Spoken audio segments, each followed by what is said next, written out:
আসসালামু আলাইকুম ওয়া রাহমাতুল্লাহি ওয়া বারাকাতুহু। আলহামদুলিল্লাহি রাব্বিল আলামিন ওয়াসসালাতু ওয়াসসালামু আলা আশরাফিল আমবিয়াই ওয়াল মুরসালিন নবিয়িনা মুহাম্মদ ওয়া আলা আলিহি ওয়া আসহাবিহি আজমাইন। আম্মা বা'দ। সম্মানিত ছাত্র ভাইরা, আমি এখন লেভেল 4 এর তাওহীদের ক্লাস আরম্ভ করছি। আজকের বিষয়বস্তু হচ্ছে দিন ইসলাম নিয়ে ঠাট্টা ও বিদ্রূপ করা। তো দিন ইসলাম নিয়ে ঠাট্টা বিদ্রূপ করার বিধান কি, এবং হাসি মজাকের ছলেও যদি কেউ দিন ইসলামের কোনো কিছু নিয়ে ঠাট্টা বিদ্রূপ করে তাহলে তার বিধান কি, এ সম্পর্কে কিছু আলোচনা। আসুন আমরা জেনে নিই যে দিন ইসলাম নিয়ে ঠাট্টা করা সম্পর্কে আল্লাহ তাবারাকা ওয়া তাআলা এবং তার রাসূল সাল্লাল্লাহু আলাইহি ওয়াসাল্লাম আমাদেরকে কি দিক নির্দেশনা দিয়েছেন। দিন ইসলাম নিয়ে ঠাট্টা ও বিদ্রূপ এবং উপহাস করার বিধান কি? আল্লাহ পাক ইরশাদ করেন, ওয়ালাইন সাআলতাহুম লায়াকুলুন্না ইন্নামা কুন্না নাখুদু ওয়া নালআবু কুল আবিল্লাহি ওয়া আয়াতিহি ওয়া রাসূলিহি কুনতুম তাস্তাহজিউন। অর্থাৎ, এবং তুমি তাদেরকে প্রশ্ন করলে তারা নিশ্চয় বলবে যে আমরা তো আলাপ আলোচনা ও ক্রীড়া কৌতুক করতেছিলাম।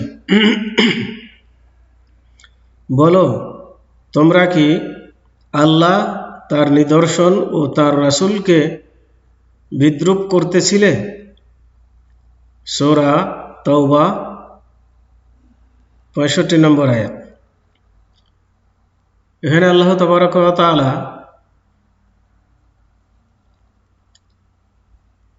কঠোরভাবে নিষেধ করলেন যে দিন এবং আল্লাহর রাসূল বা আল্লাহ সম্পর্কে কোনো ধরনের ক্রীড়া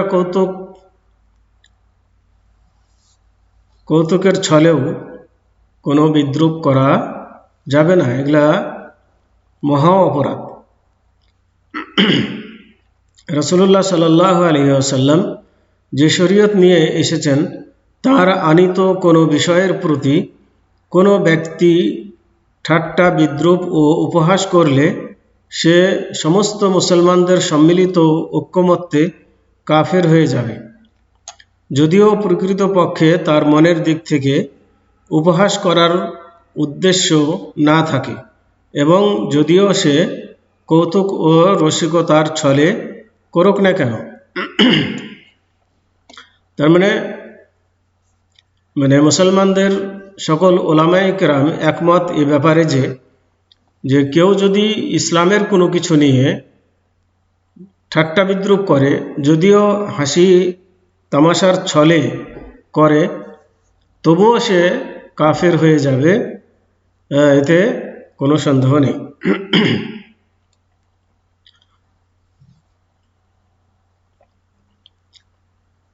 আব্দুল্লাহ বিন ওমর রাদিয়াল্লাহু তাআলা আনহুমা থেকে বর্ণিত, তিনি বলেন যে তাবুক যুদ্ধে কোনো একদিন মজলিসে জনক সাহাবী মন্তব্য করলেন যে আমাদের এই সমস্ত কারির নেই। অর্থাৎ নবীর সাহাবী সে লক্ষ্য করে বলছিল যে আমাদের এই সমস্ত কারির নেই, কাউকে পেটুক, অধিক মিথ্যাবাদী এবং যুদ্ধে ভীরুতা দেখিনি। তো উক্ত মজলিসের এক ব্যক্তি বলে উঠলেন, তুমি শুধু মিথ্যাবাদী নও, বরং একজন মুনাফিক ব্যক্তি। মানে রাসূলের সাহাবীদের সম্পর্কে যখন এরকম মন্তব্য করছিল যে রাসূলের সাহাবীরা হচ্ছে কি পেটুক, অধিক মিথ্যাবাদী এবং যুদ্ধে ভীরু, তার মানে যুদ্ধক্ষেত্রে সাহস রাখে না, এ ধরনের মন্তব্য করছিল। তো এই মন্তব্যের প্রতিবাদ করতে গিয়ে একজন ব্যক্তি বলল তাকে যে শুধু তুমি মিথ্যাবাদী নও, এগুলা সব তোমার মিথ্যা অপবাদ রাসূলের সাহাবীদের সম্পর্কে। এবং একজন মুনাফিক তুমি। সাথে সাথে তার প্রতিবাদ করে তাকে এটা সতর্ক করে দিলেন। শুধু তাই নয়, তিনি একথাও বললেন যে তোমার এই উক্তি আমি অবশ্যই রাসূলুল্লাহ সাল্লাল্লাহু আলাইহি সাল্লামকে জানাবো। রাসূলুল্লাহ সাল্লাল্লাহু আলাইহি সাল্লামের কাছে সংবাদটি পৌঁছে গেল। এরপর এ সম্পর্কে আয়াত নাজিল হলো। রাসূলের কাছে এই খবর পৌঁছলে এ আয়াত নাজিল হয়, যে আয়াতটি আমি উপরে পড়লাম, তেলাওয়াত করলাম। তো আব্দুল্লাহ বিন ওমর রাদিয়াল্লাহু তাআলা আনহুমা বলেন যে ওই ব্যক্তিকে রাসূলুল্লাহ সাল্লাল্লাহু আলাইহি সাল্লামের উটের লাগাম ধরে ঝুলন্ত অবস্থায় ক্ষমা চাইতে দেখলাম। মানে সে ব্যক্তি তার অপরাধ বুঝতে পেরে সে আল্লাহ রাসূল সাল্লাল্লাহু আলাইহি সাল্লামের উটের লাগাম ধরে, আল্লাহ রাসূল সাল্লাল্লাহু আলাইহি সাল্লাম উটের পিঠে ছিলেন, তখন সে আল্লাহ রাসূলের কাছে ক্ষমা চাচ্ছিল। তো ওই ব্যক্তি আর পাথরের সাথে তার পা ছেঁচড়িয়ে যাচ্ছে এবং সে আরজ করে বলছে, হে আল্লাহর রাসূল, আমরা তো শুধু ক্রীড়া কৌতুক করতেছিলাম, আমরা একটা হাসি ঠাট্টা করতেছিলাম, আসলে আমি মন থেকে কথা বলিনি, অতএব আমাকে ক্ষমা করুন। এর উত্তরে রাসূলুল্লাহ সাল্লাল্লাহু আলাইহি ওয়াসাল্লাম শুধু নিম্নের আয়াতটি পাঠ করছিলেন। আল্লাহ রাসূল সাল্লাল্লাহু আলাইহি সাল্লাম শুধু একথা তাকে বলছিলেন যে আবিল্লাহি ওয়া আয়াতিহি ওয়া রাসূলিহি কুনতুম তাস্তাহজিউন, বলো তোমরা কি আল্লাহ, তার নিদর্শন ও তার রাসূলকে বিদ্রূপ করতেছিলে? তার মানে খুব মারাত্মক অপরাধ হিসাবে আল্লাহ রাসূল সাল্লাল্লাহু আলাইহি সাল্লাম এটিকে নিলেন এবং হাসি ঠাট্টার ছলে করলেও তাকে ক্ষমার যোগ্য মনে করছিলেন না। এটা মহা অন্যায় কাজ সে করেছে, এটি তিনি তাকে বোঝাতে চাইলেন। নবী করিম সাল্লাল্লাহু আলাইহি ওয়াসাল্লাম শরীয়ত হিসাবে যা কিছু নিয়ে এসেছেন তার কোনো হুকুম ও আহকামের প্রতি যে ব্যক্তি ঠাট্টা বিদ্রূপ করবে সে কাফের হয়ে যাবে। যেমন ইসলামী শিক্ষা ও ব্যক্তিত্বদের সম্পর্কে উপহাস করা, ইসলামী শিক্ষা নিয়ে কথাবার্তা বলা, বিদ্রূপ করা, বা ইসলামী যারা ইসলাম ধর্ম সম্পর্কে চর্চা করে, শিখে, তাদেরকে নিয়ে ঠাট্টা বিদ্রূপ করা, এগুলো কোনোটিই কি নয়, জায়েজ নয়, বৈধ নয়। আল্লাহর কোনো বিষয়ে পুরস্কার ও শাস্তির ব্যাপারে উপহাস করা, আল্লাহ যে সমস্ত বিধান পুরস্কার হিসাবে বলেছেন বা শাস্তি হিসাবে বলেছেন, এ ধরনের বিধান নিয়ে বিদ্রূপ করা যাবে না। এবং যারা সৎ ও ভালো কাজের আদেশ দেয় এবং মন্দ কাজ থেকে নিষেধ করেন, তাদেরকে এ কাজের জন্য ঠাট্টা বিদ্রূপ করা, এগুলোও অপরাধজনক। যারা ভালো কাজের আদেশ দিচ্ছে, খারাপ কাজ থেকে মানুষকে বিরত রাখার কথা বলছে, এদেরকে নিয়ে বিদ্রূপ করা, হাসি ঠাট্টা করা, এটাও জায়েজ নয়। ফরজ বা নফল নামাজ নিয়ে বা নামাজ পড়ার জন্য নামাজীদের প্রতি কিংবা যারা লম্বা দাড়ি রাখেন সুদী কারবার পরিত্যাগ করাই উক্ত ব্যক্তিকে হাসি ঠাট্টা ও ব্যঙ্গ বিদ্রূপ করা, এগুলোও জায়েজ নয়। কোনো ব্যক্তি হয়তো লম্বা দাড়ি রেখেছে, সে সালাত আদায় করে, নামাজ পড়ে, সুদ খায় না, ঘুষ খায় না, এগুলো করার কারণে তাকে নিয়ে ঠাট্টা বিদ্রূপ করা, এটিও ইসলামের সাথে ঠাট্টা বিদ্রূপ করা এবং এটি মহা অন্যায়, সে ক্ষমার অযোগ্য। প্রত্যেক মুসলমানের প্রতি অপরিহার্য কর্তব্য হলো যে যারা দিন ইসলাম নিয়ে ব্যঙ্গ বিদ্রূপ করে তাদের বিরুদ্ধে কঠোর হওয়া, যদিও সে তার কাছে সবার চেয়ে অধিক ও নিকটবর্তী হোক না কেন। যদিও কোনো ব্যক্তি নিকটতম হয় আর সে ইসলাম নিয়ে যদি ঠাট্টা বিদ্রূপ করে, তাহলে তাকে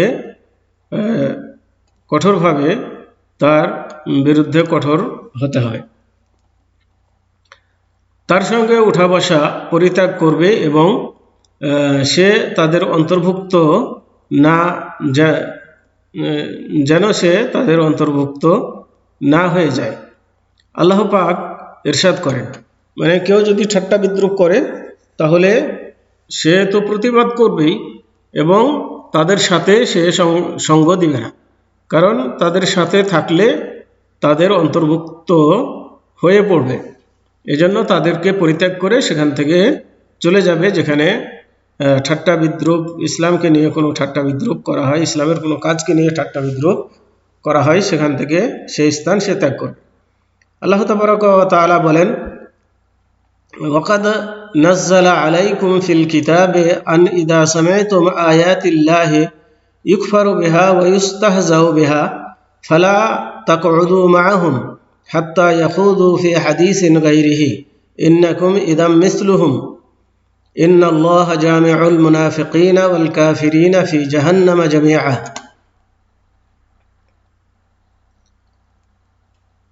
অর্থাৎ কিতাবে তোমাদের প্রতি অবতীর্ণ করেছেন যে যখন তোমরা শুনতে পাবে যে আল্লাহর আয়াত প্রত্যাখ্যাত হচ্ছে এবং ওটা নিয়ে বিদ্রূপ করা হচ্ছে, তখন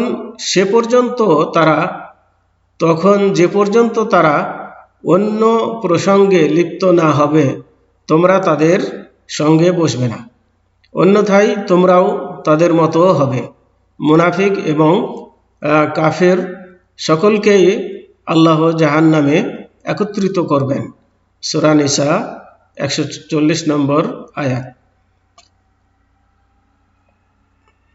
তো এখানে আল্লাহ তাবারক ওয়া তাআলা কঠিনভাবে নিষেধ করলেন যে যেখানে ঠাট্টা বিদ্রূপের কথাবার্তা হয় ইসলাম নিয়ে সেখানে বসা যাবে না যতক্ষণ পর্যন্ত তারা এই পাঠ পরিবর্তন না করবে, যতক্ষণ পর্যন্ত অন্য কথায় লিপ্ত না হবে ততক্ষণ পর্যন্ত তাদের সঙ্গ দেওয়া যাবে না। এবং তাদেরকে আল্লাহ তাবারক ওয়া তাআলা মুনাফিক এবং কাফেরের সাথে তুলনা করেছেন এবং তাদের পরিণাম জাহান্নাম বলে আখ্যায়িত করেছেন। অতএব আসুন আমরা দ্বীন ইসলামের ব্যাপারে যেন সতর্ক হই, কোনো দ্বীন ইসলামের কোনো কিছুকে নিয়ে যেন ঠাট্টা বিদ্রূপ না করি। বর্তমান যুগে অনেক আলেম ওলামাদেরকে দেখা যায় যে নামাজের কিছু জিনিস নিয়ে ব্যঙ্গ বিদ্রূপ করে থাকে অন্যদেরকে হেয় প্রতিপন্ন করার জন্য। তো এই সকল কিছু অত্যন্ত গর্হিত কাজ, কারণ যেটি হাদিসে আছে, মানে এগুলো নিয়ে ব্যঙ্গ বিদ্রূপ করা মানে দিনের জিনিসকে নিয়ে, ধর্মীয় জিনিসকে নিয়ে ব্যঙ্গ বিদ্রূপ করা, যেগুলো হাদিস থেকে প্রমাণিত সেগুলোকে নিয়ে কোনো ব্যঙ্গ বিদ্রূপ করা যাবে না। অতএব এগুলো থেকে অবশ্যই বিরত থাকতে হবে। তো আল্লাহ রাব্বুল আলামিন আমাদের হেফাজত করুন যাতে করে আমরা এর থেকে বিরত থাকতে পারি এবং আমাদের দ্বারা যেন এই ধরনের কাজ সংগঠিত না হয়। এই বলে আজকের সংক্ষিপ্ত দার্স এখানেই শেষ করছি। ওয়া আখিরু দাওয়ানা আনিল হামদুলিল্লাহি রাব্বিল আলামিন ওয়া সাল্লাল্লাহু আলা নাবিয়িনা মুহাম্মদ ওয়া আলা আলিহি ওয়া আসহাবিহি ওয়া বারিক ওয়া সাল্লিম। আসসালামু আলাইকুম ওয়া রাহমাতুল্লাহি ওয়া বারাকাতুহু।